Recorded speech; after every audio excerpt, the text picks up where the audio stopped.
Hello વિદ્યાર્થી મિત્રો, હું છું વિજય પટેલ. બાયોલોજીની અંદર આપનું હાર્દિક સ્વાગત કરું છું. આપણે ધોરણ 11 સાયન્સ પ્રકરણ નંબર 1 સજીવ વિશ્વ સાથે સંબંધિત ચર્ચા કરતા હતા. લાસ્ટ વિડીયોની અંદર આપણે એ વર્ગીકરણના નિયમો ભણી ગયા. આજે આપણે થોડુંક આગળ વર્ગીકરણના એ પ્રાથમિક ટોપિક ઉપર આગળ વધીએ.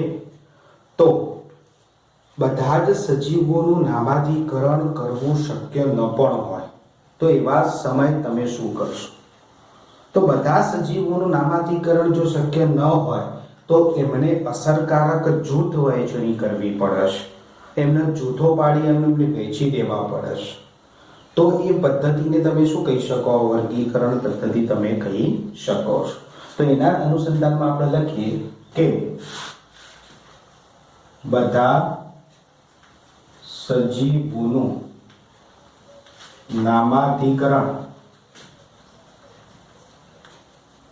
શક્ય ન પણ હોય તો સજીવોને અસરકારક જૂથ વહેંચણી કરવામાં આવે છે. આ કાર્ય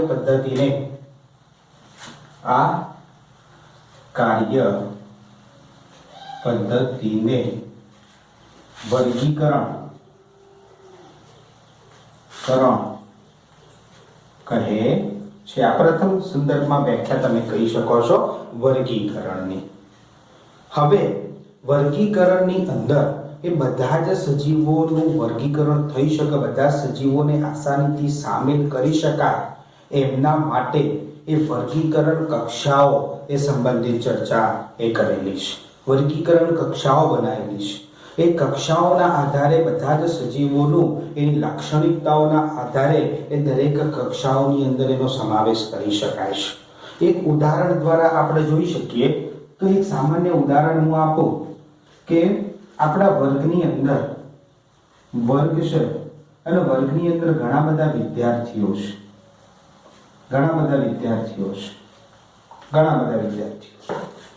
આ વિદ્યાર્થીઓને મારે વર્ગીકૃત કરવા છે, અલગ પાડવા છે. તો એના માટે હું પહેલા ચોક્કસ લક્ષણ વિચારીશ. કયા લક્ષણના આધારે હું આ બધા વિદ્યાર્થીઓને અલગ તારવું? તો દાખલા તરીકે એમની ટકાવારીના આધારે જો મારે એમને અલગ તારવવા હોય તો લક્ષણ કયું થયું? તો લક્ષણ હું વિચારું, લક્ષણ ટકાવારી. તો એમને ચોક્કસ લક્ષણના આધારે આ વિદ્યાર્થીઓને મારે વહેંચવા છે. તો પહેલો હું વિચાર કરું 50 થી 60% દર્શાવતા વિદ્યાર્થીઓ હોય એમનું એક જૂથ પાડ્યું. બીજું જૂથ 60 થી 70% હોય એમનું જૂથ પાડ્યું. ત્રીજું જૂથ 70 થી 80 હોય એમનું જૂથ પાડ્યું. આવા દાખલા તરીકે 3 એ મેં વિચાર્યા જૂથો. તો 50 થી 60 નું એક જૂથ, 60 થી 70 નું એક જૂથ, 70 થી 80 નું એક જૂથ. હવે હું બોલીશ કે 50 થી 60 ની વચ્ચે જે વિદ્યાર્થીઓ હોય એ વિદ્યાર્થીઓ આ જૂથની અંદર આવી જાઓ. તો જે વિદ્યાર્થીઓના પર્સન્ટેજ 60 થી 70 હશે એ વિદ્યાર્થીઓ એક પછી એક આની અંદર ગોઠવવા લાગશે. બીજું જૂથ 60 થી 70 નું છે તો 60 થી 70 ના જે વિદ્યાર્થીઓ હોય એ આવવા લાગશે. 70 થી 80 નું હશે એ વિદ્યાર્થીઓ આની અંદર સમાવેશ થઈ જશે. તો 3 જૂથ એ આસાનીથી હું કન્વર્ટ કરી શકું છું. અને આ બધા વિદ્યાર્થીઓ ભેગા હતા એ ભેગા વિદ્યાર્થીઓને અસરકારક રીતે હું જૂથ વહેંચણી કરી શકું છું, અલગ તારવી શકું છું. તો આ એક સિમ્પલ ઉદાહરણ દ્વારા આપણે સમજ્યા કે કોઈ ચોક્કસ લક્ષણના આધારે બધા જ સજીવોને જૂથોમાં વહેંચી શકાય છે. એને પણ તમે શું કહી શકો છો? વર્ગીકરણ તરીકે ઓળખી શકો છો. આના અનુસંધાનમાં આપણે જોઈએ તો આવી જ રીતે વનસ્પતિઓનું જૂથ તમે વિચારી શકો. આવી જ રીતે તમે વનસ્પતિઓનું જૂથ વિચારી શકો છો. પ્રાણીઓનું જૂથ વિચારી શકો છો. કીટક કોનું જૂથ તમે વિચારી શકો છો. તો વનસ્પતિનું જૂથ, પ્રાણીઓનું જૂથ, પછી કીટકોનું જૂથ, પછી કૂતરાઓનું જૂથ, બિલાડીઓનું જૂથ એવા જુદા જુદા પ્રકારના જૂથો તમે વિચારી શકો છો. હવે એના અનુસંધાનમાં આપણે જોઈએ, તમે વનસ્પતિના સંદર્ભમાં વિચાર કરતા વનસ્પતિ જૂથ બોલો તો એના સંદર્ભમાં તમને વનસ્પતિઓ જ મગજમાં આવે, એ કે પ્રાણી મગજમાં આવતું નથી. પ્રાણી જૂથ વિશે વિચાર કરતા હોય એટલે પ્રાણી જૂથની અંદર બધા પ્રાણીઓનો જ તમે એ મગજની અંદર એ પ્રાણીઓ જ આવે, વનસ્પતિઓ આવે નહીં. કીટકો તમે જૂથ હોય તો કીટકોની અંદર તમને બધા કીટકો જ યાદ આવે મગજની અંદર, કોઈ મોટા કદનું પ્રાણી તમને યાદ આવતું નથી. એ જ રીતે તમે કૂતરાઓ વિશે વિચારતા હોય તો તમને બધા વિવિધ પ્રકારના કૂતરાઓ જ યાદ આવે, બિલાડી યાદ આવતી નથી. અને બિલાડીઓ વિશે વિચારતા હોય એટલે વિવિધ પ્રકારની તમને એ બિલાડીઓની જ છબી મગજની અંદર પ્રગટ થાય છે, કૂતરાઓની છબી પ્રગટ થતી નથી. હવે કૂતરાઓના સંદર્ભમાં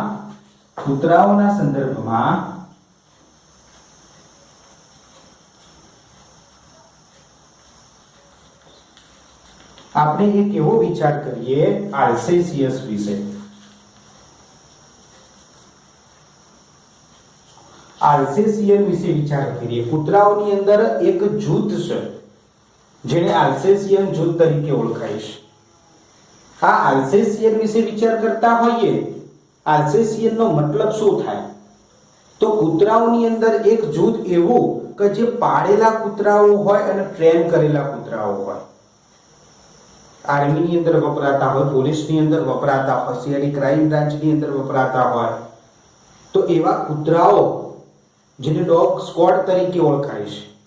આ ડોગ સ્ક્વોડની અંદર પાળેલા કૂતરાઓ હોય, જેવા કે જર્મન શેફર્ડ જેવા કૂતરાઓ.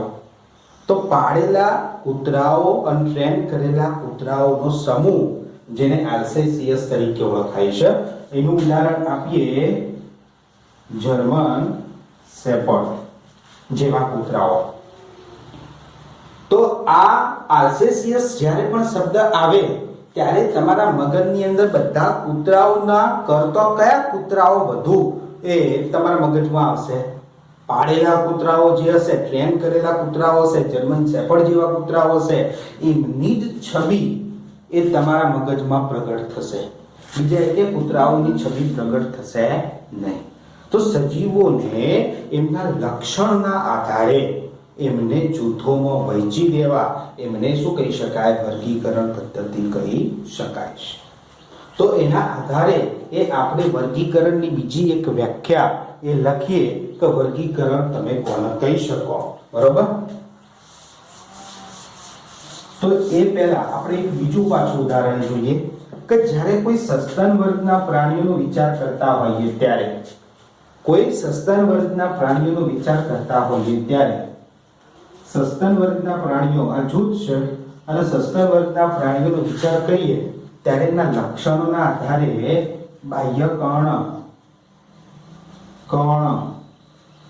પલ્લવ દર્શાવતા હોય અને ત્વચા પર વાળનું આવરણ હોય. તો આ લક્ષણોના આધારે તમે વિવિધ પ્રકારના પ્રાણીઓ વિચારી શકો છો. તો ચોક્કસ સજીવોને એની લાક્ષણિકતાના આધારે એમને વહેંચવા, એને વર્ગીકરણ કહી શકાય છે. તો વર્ગીકરણની વ્યાખ્યા લખીએ કે સજીવોને તેમની ચોક્કસ લાક્ષણિકતાઓ ને આધારે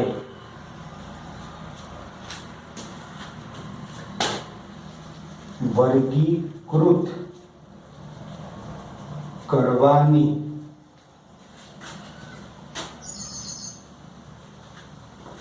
ચલો એક પહેલા આ વ્યાખ્યા પહેલા આપણે એક થોડુંક બીજું સમજીએ કે સજીવોને આ જૂથોની અંદર જે વહેંચવાની પદ્ધતિ ખરી એને તમે વર્ગીકરણ તો કહી શકો, પણ એના માટે એ કક્ષાઓનો એ સંબંધ છે, કક્ષાઓ એ શબ્દ વાપરેલો છે. પણ વૈજ્ઞાનિક ઢબેક જોવા જઈએ, વૈજ્ઞાનિક રીતે જોવા જઈએ તો સજીવોને અસરકારક રીતે કક્ષાઓમાં વહેંચવામાં આવે છે. કક્ષાઓમાં એટલે કે જૂથોમાં વહેંચવામાં આવે છે. આ કક્ષાઓ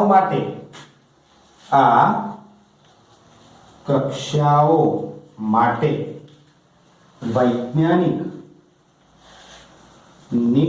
શબ્દ પ્રયોગ વિચારવામાં આવ્યો છે. વૈજ્ઞાનિક શબ્દ કયો લખેલો છે? તો વૈજ્ઞાનિક શબ્દ વર્ગકો આપવામાં આવેલો છે. તો હવે વ્યાખ્યાની અંદર આનો ઉલ્લેખ હોવો જરૂરી જુઓ કે જે પણ સજીવો છે, સજીવો પોતાની ચોક્કસ લાક્ષણિકતાના આધારે એમની જુદા જુદા, હવે કક્ષા શબ્દ નહીં વપરાય પણ શબ્દ શું વપરાશે? તો સજીવોને એમની ચોક્કસ લાક્ષણિકતાના આધારે એમની જુદા જુદા વર્ગકોમાં વહેંચવાની પદ્ધતિ. તો વર્ગકો મીન્સ કક્ષાઓનો જ સંબંધ છે, પણ એને વૈજ્ઞાનિક શબ્દ પ્રયોગ વર્ગકો તરીકે ઓળખવામાં આવે છે. તો એના અનુસંધાનમાં વર્ગીકરણની વ્યાખ્યા શું થશે? વર્ગીકરણની વ્યાખ્યા હવે ઓરિજિનલ આપણે જોઈએ કે સજીવોને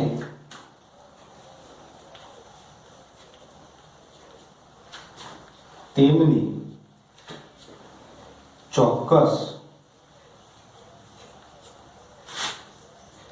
લાક્ષણિકતા ને આધારે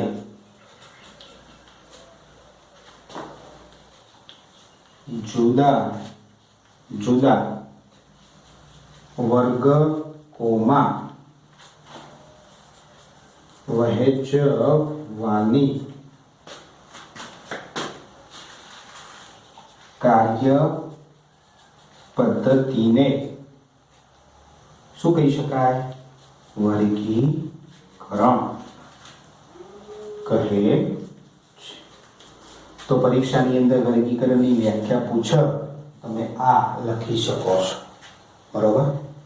હવે વર્ગીકરણ કંઈ આજ કાલનું નથી કે વર્ગીકરણ અત્યારે શરૂ થયું એવું નથી.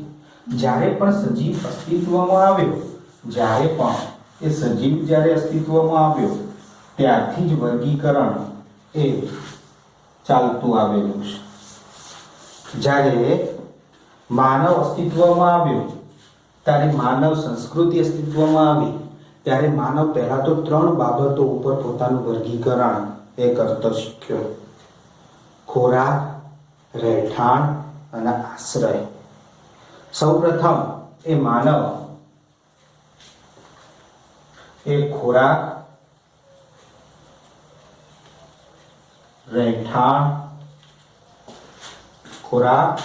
રહેઠાણ જેના આશ્રય તરીકે તમે ઓળખી શકો, અને એ પહેરવેશ. આ 3 બાબતોના આધારે, ખોરાક, રહેઠાણ અને પહેરવેશના આધારે એ સામાન્ય રીતે વર્ગીકરણ કરતા શીખ્યો. પણ જેમ જેમ સમય આગળ વધતો ગયો તેમ તેમ દરેક સજીવ, માનવ હોય કે બીજા પ્રાણીઓ હોય, તો દરેક પ્રાણી એ એકબીજાને વધુને વધુ નજીક આપતો ગયો અને એકબીજાને વધુને વધુ ઓળખવાનો પ્રયત્ન કરવા લાગ્યો કે આ પ્રાણી આવું જ કેમ છે, આ પ્રાણીને આવા લક્ષણો કેવી રીતે આવ્યા, આ પ્રાણી આવું કેવી રીતે કાર્ય કરે છે. એવા જુદા જુદા પ્રશ્નો એમના મગજની અંદર ઉત્પન્ન થયા અને એની લાક્ષણિકતાઓ એ અલગ અલગ થતી ગઈ. તો જેમ જેમ સમય આગળ વધતો ગયો એમ દરેક સજીવ બીજા સજીવથી તદ્દન નજીક આવતો ગયો અને એના લક્ષણોને વધુને વધુ જાણવાનો એ પ્રયત્ન કરતો ગયો.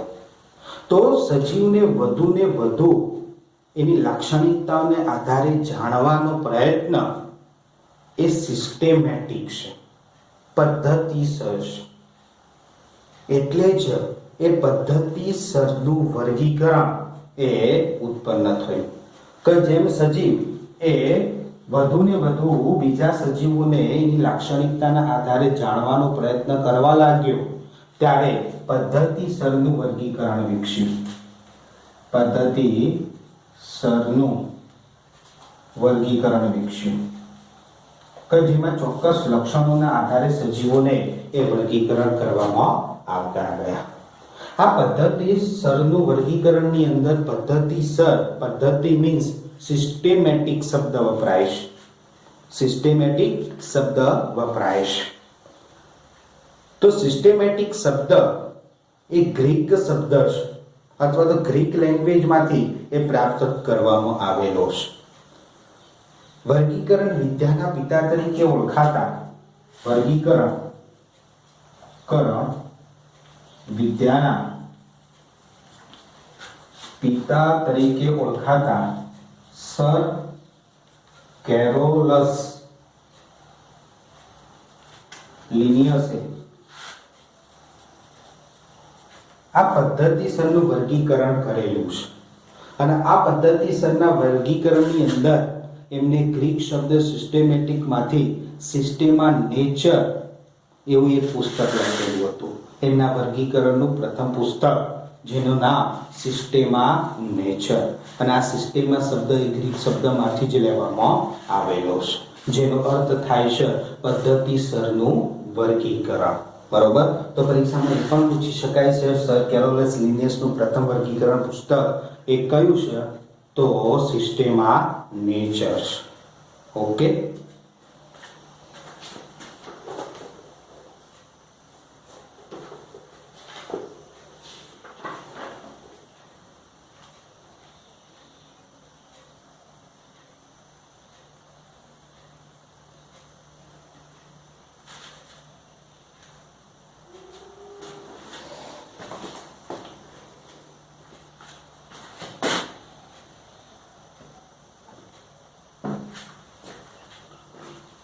ચલો અહીંયા એ સિસ્ટેમા નેચર શબ્દ ખરો એ સિસ્ટેમા નેચરમાં સિસ્ટેમેટિક અને સિસ્ટેમા એ શબ્દ ગ્રીક અને લેટિન ભાષામાંથી એ પ્રાપ્ત થયેલા છે.